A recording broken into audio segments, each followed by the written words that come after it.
You know that very specific kind of frustration? When you buy like a 50-foot HDMI cable, Oh, I know it well. you spend the money, you run it all the way across Mm. the room, you plug it in, and just nothing.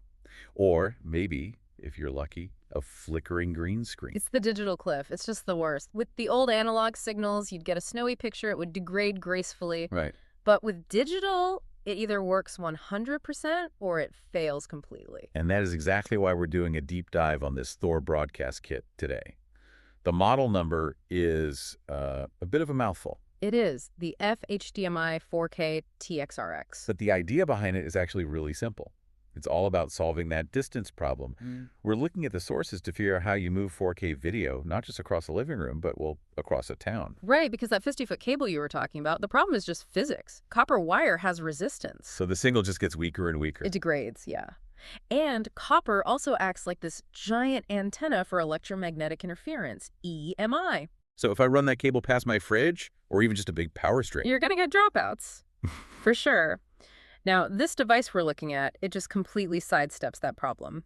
It ditches copper entirely for fiber optics. Okay, so how does that work? It takes the electrical HDMI signal, converts it into pulses of light using a 10 Gbps SFP plus module, and then just shoots it down a tiny glass cable.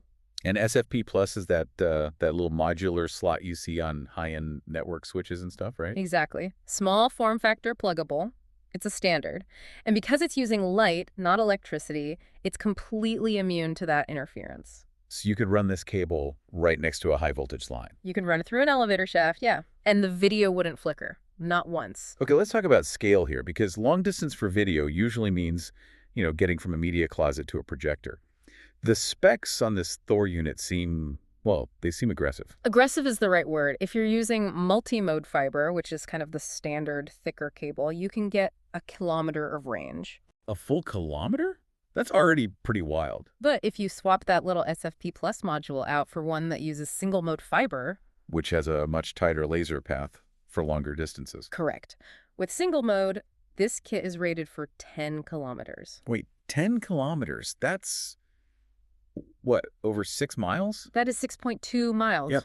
6 miles. You could have your gaming PC in your house and your monitor in a friend's house a few neighborhoods away. Okay, that brings up the quality question, though. I mean, when we stream video over the internet, it's always heavily compressed to fit down the pipe. Yeah. Is that what's happening here? No. And that is the absolute key takeaway. This is uncompressed. Right. It's sending a full 4K resolution signal at 30 hertz with, full color data. It isn't a stream. It's a direct video feed. So what about latency? What about lag? If I move my mouse 6 miles away, is it going to feel like I'm dragging it through mud?